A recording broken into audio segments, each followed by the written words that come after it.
Kucing memang makhluk yang sangat gemoy, lucu, dan manja.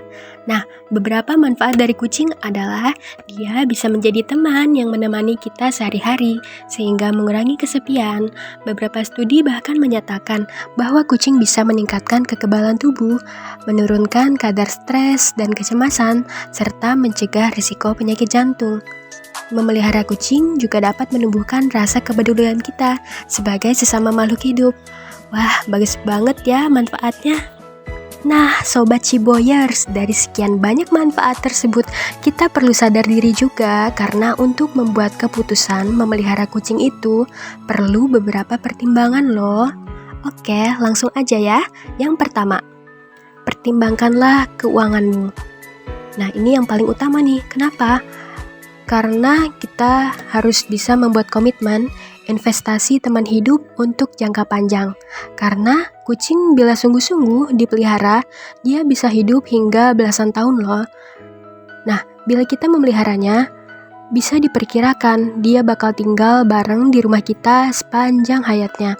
Untuk menunjang hidup si kucing, diperlukan dana yang tidak sedikit kan sobat? Kita perlu berbagi uang untuk diri kita hidup dan untuk kucing kita hidup juga. Kita akan memerlukan uang untuk membelikannya makan, wadah pakannya, wadah minumnya, litter boxnya, beserta pasirnya. Lebih bagus lagi kalau kita bisa memberikannya vaksin untuk mencegah dia terkena penyakit yang berbahayanya. Kita juga perlu membawanya ke dokter hewan di saat dia sakit, di saat kita mau mensteril dia, kalau pengen ya. Dan semua itu dananya nggak sedikit kan. Lalu kita juga butuh uang untuk membawanya ke tempat grooming atau membeli kebutuhan untuk memandikannya. Bila perlu, kita membelikannya mainan untuk menyenangkan hatinya. Tapi ini sifatnya opsional ya. Beberapa kebutuhan tersebut perlu dibeli rutin untuk mingguan atau bulanan, dan beberapa cukup sekali seumur hidup, seperti wadah pakan, wadah minum, dan kotak pasir. Sedangkan isinya seperti pakannya, pasirnya, itu kita perlu beli rutin ya. Oh iya, ada juga nih yang sifatnya opsional, yang bisa kita pertimbangkan buat dibeli. Contohnya aksesoris kalung kucing sebagai penanda. Kalau hal ini nggak jadi masalah buatmu, kita lanjut ke pertimbangan selanjutnya ya. Next, yang kedua, pastikan kamu diperbolehkan memiliki kucing di tempat kamu tinggal. Bila kamu hidup bersama orang lain, coba perhatikan, apakah dia punya alergi dengan kucing? Bila iya, pertimbangkan dan diskusikanlah bersama sebelum membuat keputusan untuk memelihara kucing. Bila kamu tinggal bukan di rumah kamu sendiri, misalnya ngekos atau di apartemen, tanyakanlah kepada pemilik kos atau apartemen tersebut, bolehkah memelihara kucing atau tidak boleh? Bila boleh, apakah perlu syarat? Apakah dikandangkan saja? Atau boleh bebas berkeliaran di ruangan tempat tinggalmu? Hal ini penting untuk ditanyakan, karena kucing bisa saja menimbulkan resiko mencakar aset properti di kos atau apartemen pemiliknya, serta membuat kebisingan bila kucingmu gemar mengeong. Oh ya, saran dari aku, jangan biarkan kucing kamu menjadi kucing yang terlalu sering berkeliaran di luar rumah. Pada umumnya, kucing yang dipelihara di dalam rumah lebih berumur panjang dan lebih sehat dibandingkan kucing yang dibiarkan berkeliaran. Kucing yang berkeliaran beresiko terkena penyakit bila tertular dari kucing lain yang sedang sakit yang berkeliaran juga, atau terluka kalau misalkan dia amit-amit ya kecelakaan atau cakar-cakaran berantem sama kucing lain. Terus gimana kalau kucingku senangnya keluar rumah, mendaki gunung, lewati lembah? Jadi kayak lirik lagu ya? Jadi gini, maksudnya kalian tuh sebenarnya boleh ngebiarin kucing kalian keluar rumah, tapi mohon diingat kembali ya resiko yang sudah saya sebutkan. Bisa saja kucing kalian tertular penyakit dari kucing lain atau terluka. Gimana ya supaya kucing kita aman meskipun sering keluar rumah, main-main, keluyuran? Nah, solusinya ada nih, tapi untuk yang penyakit berbahaya ya yang disebabkan oleh virus, kita bisa memberikannya vaksin. Vaksin mampu meningkatkan kekebalan tubuhnya dari penyakit yang sangat berbahaya dan mematikan akibat virus.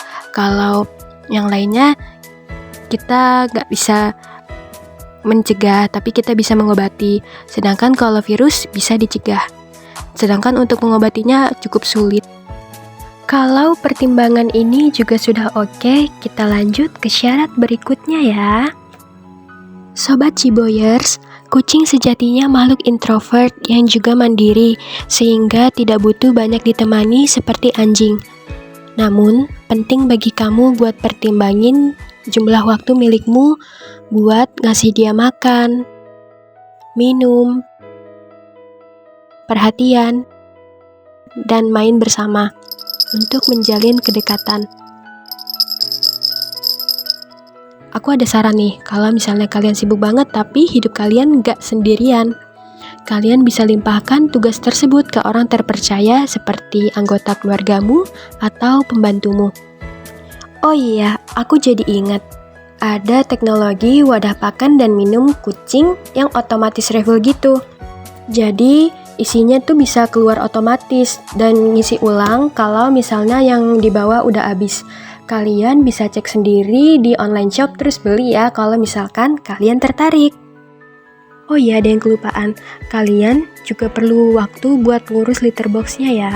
Kalau kalian sekeluarga hendak pergi berlibur dalam waktu lama dan tidak bisa membawa kucingmu, kalian bisa titip ke teman, tetangga, atau kerabat keluarga yang lain yang bisa kalian percaya. Atau juga bisa menggunakan layanan pet hotel.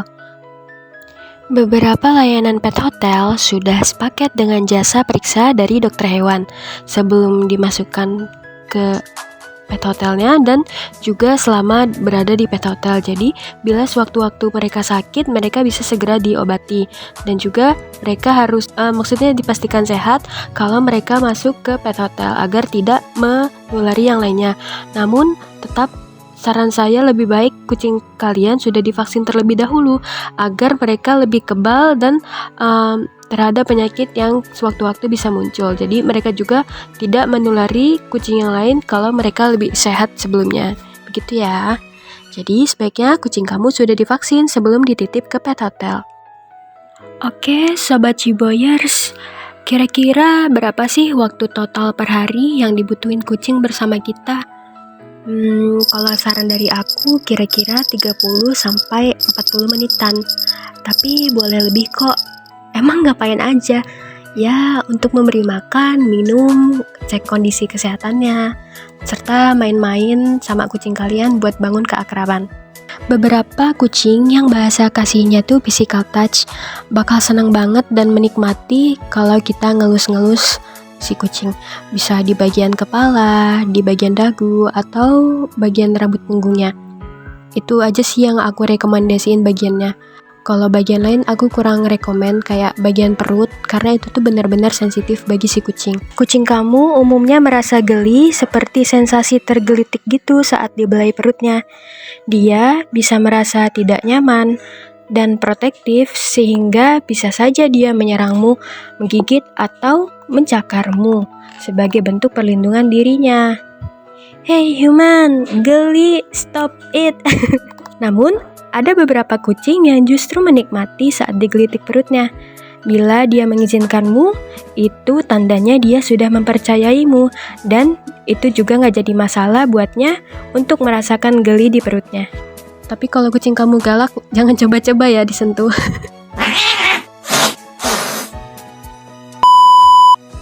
Bila kucingmu adalah kucing ras berbulu panjang, kalian perlu menyisirnya secara rutin, secara berkala gitu. Karena bila kita nggak bantu nyisirin rambutnya, nanti bulu tersebut kan rontok, kejilat gitu saat dia self-grooming. Nah, nantinya itu dapat ngumpul-ngumpul di lambungnya dan suatu waktu dapat menjadi muntah hairball. Jadi yang punya kucing ras bulu panjang harus rutin menyisir rambutnya, oke? Bila kamu berencana membeli kucing, sepasang atau beberapa kucing, maka nggak apa-apa bila nggak terlalu sering mengajak dia bermain. Karena dia bisa main sama temennya sendiri dan nggak bakal kesepian kalau kita tinggalin buat sekolah atau kerja. Nah, kalau kamu memelihara kucing dari usia anak-anak, kira-kira yang aman tuh yang 3 bulan ke atas, maka komitmen waktu kamu lebih ekstra nih. Kenapa? Karena kamu perlu waktu buat melatih mereka memakai litter box atau kotak pasirnya tuh, kotak kotorannya. Terus kita perlu membiasakan mereka untuk nggak mencakar-cakar perabotan rumah dan yang lainnya yang nggak boleh dicakar, yang kayak misalkan sofa gitu, kalian nggak suka, kalian perlu ngedidik mereka gitu. Tapi kalau kalian nggak masalah, ya udah nggak apa-apa. Kalau kalian punya dana yang cukup, kalian bisa belikan scratching post untuk alternatif dia menggaruk yang khusus buat dia gitu ya. Tapi kalau kalian nggak punya dananya, kalian bisa pakai papan dari kayu yang biasa atau pakai kardus gitu kan. Itu kan bisa dicakar juga. Jadi itu aman buat kucing. Media pengganti seperti scratching post, papan kayu, dan potongan kardus tadi dapat menjadi penyalur keinginan dia untuk menggaruk-garuk, sehingga dia nggak garukin lagi perabotan rumah ya. Nah, cara kita mengenalkannya adalah ajak kucing kita bersama kita. Jadi kita garuk-garukin scratching postnya, dan nanti kucingnya nontonin kan, terus dia ngeliatin tuh, dia bakal mikir, oh benda itu boleh digaruk, kayak scratching postnya boleh digaruk. Nanti dia bakal nyobain juga suatu waktu dan dia jadi tahu, oh ini benda bisa digaruk. Terus kita juga perlu membiasakannya, kalau dia balik lagi ke benda yang lama, kita larang. Jadi dia tahu, oh itu udah nggak boleh lagi, tapi udah ada penggantinya nih, aku bisa garukin yang scratching post gitu ya. Aku nggak menyarankan styrofoam untuk dicakar-cakarin kucing, karena serpihannya mudah terbang-terbang, bisa mengotori rumah, dan bakal sulit untuk disapu. Jadi ngerepotin gitu ya. Oke, masih ada pertimbangan nggak? Masih. Yang keempat adalah pertimbangkan lingkungan rumah. Nah, Sobat Cibodas, coba pertanyakan dan pikirkan hal ini. Apakah kamu udah punya hewan peliharaan lain? Misalnya punya anjing gitu. Gimana nih supaya anjing kamu sama kucing kamu nanti bisa akur? Atau hewan yang lain gitu ya. Nah, terus pertanyaan lainnya adalah, apakah kamu punya anak kecil? Anak kecil cenderung berlaku kasar pada kucing. Tapi nggak semua anak kecil kayak gitu ya. Kenapa? Karena anak kecil itu masih dalam tahap belajar, menumbuhkan rasa kepedulian. Jadi bisa aja mereka tuh nggak tahu dan nggak sengaja main terlalu asik gitu, nyampe mencelakakan si kucing. Jadi kamu perlu mengedukasi atau mengajari anak kecil yang tinggal bersamamu supaya bersikap lembut terhadap sesama makhluk hidup. Setuju kan? Lanjut, pertanyakan juga gimana kadar kesibukanmu sehari-hari. Karena sesekali kita perlu mengawasi kucing kita bila kita membiarkannya dilepas di dalam ruangan di dalam rumah. Terutama mengawasi anak kucing. Ya, karena anak kucing itu masih tahap belajar untuk mengenali benda-benda di sekitarnya. Dia mencari tahu mana ya yang boleh dimakan, mana yang nggak boleh dimakan. Terus boleh nggak minum air toilet? Nggak boleh banget. Mana yang boleh dijadiin mainan, mana yang nggak boleh. Mana sih yang boleh dicakar, mana yang nggak boleh. Apakah meja makan boleh dinaiki mereka atau enggak? Nggak boleh kan ya? Terus kita perlu mengawasi mereka, mengajari mereka untuk tahu batasan-batasan ini, karena ini juga demi kebaikan mereka sendiri. Jadi kesimpulannya, anak kucing cenderung sangat aktif dan membutuhkan pengawasan yang terus-menerus. Sedangkan kucing dewasa biasanya lebih tenang dan lebih sedikit pengawasan yang diperlukan. Masih ada lagi nih, yang kelima, dari mana kamu bakal mendapatkan kucing yang kamu mau pelihara? Nah, untuk bisa dapetin kucing, kita bisa beli dari toko hewan, dari pasar hewan. Beberapa online shop juga menjual kucing. Selain itu, kita bisa adopsi kucing yang tersesat atau terlantar di jalan. Kita bisa adopsi dari shelter kucing. Dan opsi terakhir adalah meminta dari saudara atau teman yang kelebihan kucing atau sudah tidak sanggup memelihara si kucing. Nah, kalau udah tahu mau beli di mana, kita bisa memilih si kucingnya. Dan biasanya jual beli kucing ini disertai dengan sertifikat resmi dari agen berlisensi resmi juga, yang menjamin bahwa kucing ras ini murni keasliannya, bukan campuran. Nah, dalam pemilihan ini aku mau ngasih tahu bahwa beberapa kucing ras harganya sangat mahal. Contohnya pada kucing ragdoll, kucing Bengal, Maine Coon, Sphinx, dan lain sebagainya. Berhati-hatilah bila kalian menemui orang yang mengaku menjual kucing ras murni dengan harga yang murahnya sangat mencurigakan dan tidak disertai sertifikat. Bila kalian sungguh-sungguh pengen kucing ras pedigree, belilah di cattery yang berlisensi resmi. Kalau kita belinya onsite bukan online, kita bisa milih kucing sambil berinteraksi langsung sama si kucingnya. Pertama, dekatkan salah satu tanganmu ke arah kucing. Bila kucing menyundulkan kepalanya ke tanganmu ini, berarti dia menyambut sapaan darimu. Kamu juga bisa menyapanya dengan bersalaman dengan salah satu kaki depan kucing. Nah, bila kucing pergi saat kamu menyapanya, mungkin dia nggak suka menemui orang baru. Jika kucing mencoba untuk mencakar atau menggigit kamu, ini bukan berarti kamu tidak bisa mengadopsinya. Kebanyakan kucing mencakar saat mereka merasa gelisah atau takut. Akan tetapi, tetap saja, kucing yang senang mencakar atau menggigit bukanlah pilihan yang baik bagi kamu yang punya anak kecil. Beberapa kucing sangat penyayang, namun tidak ingin digendong. Sebagian kucing yang lainnya akan merasa tidak nyaman di lingkungan yang asing dan akan terus bersiaga. Nah, setelah tips perkenalan dengan si makhluk bulu tadi, aku mau ngasih tahu cara memeriksa tanda-tanda penyakit pada tubuhnya untuk memastikan kucingnya sehat. Nah, meski demikian, bukan berarti kamu nggak bisa adopsi kucing kalau ditemui tanda penyakit ya. Kasih sayang dan perhatianmu bisa menyembuhkannya. Berikut hal-hal yang kamu perlu periksa. Mata kucing yang sehat umumnya terlihat bersih, jernih, tidak kemerahan, tidak ada banyak belek. Kemudian turun ke hidungnya.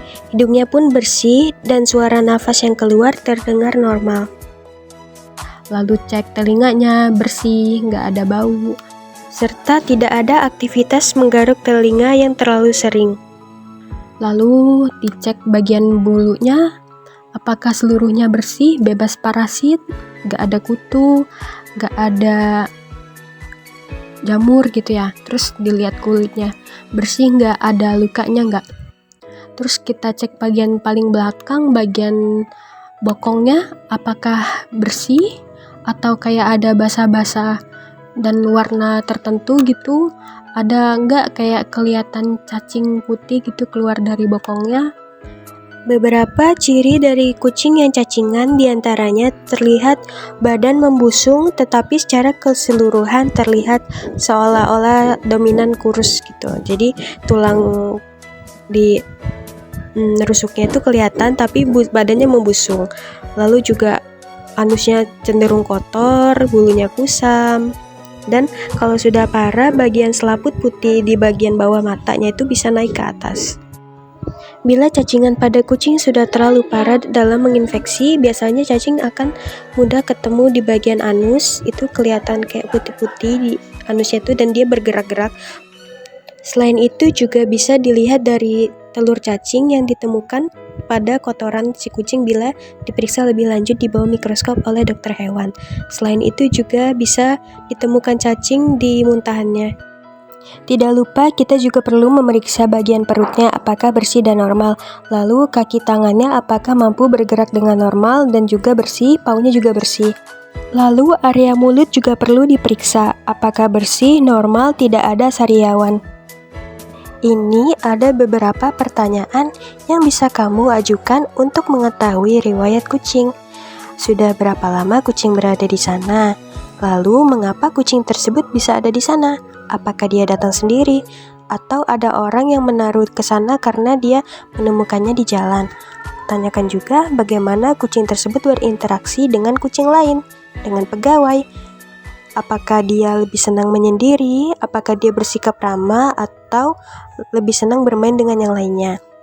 Kemudian tanyakan, apa ada yang dikhawatirkan soal kucing tersebut? Apakah kucing tersebut punya masalah kesehatan? Misalkan setiap kali kucing ke litter box dia kelihatan kayak lama banget tapi gak keluar apa-apa, kayak mau pipis tapi kayak kesakitan. Mungkin ada masalah kesehatan, jadi kita perlu tanyakan ya. Kitten yang berinteraksi dengan manusia sejak kecil tidak akan takut dengan kita. Selain itu, kita bisa tanyakan langsung dia seneng gak berinteraksi dengan kucing yang lain.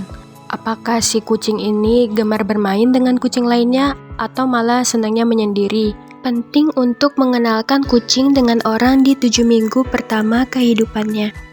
Kucing mulai belajar mengenal lingkungannya dan makhluk lainnya dengan melatih penglihatan, pendengaran, penciuman, dan pengalaman yang baru. Tanpa hal tersebut, kucing dapat tumbuh menjadi hewan yang takut dengan manusia, bahkan menjadi agresif.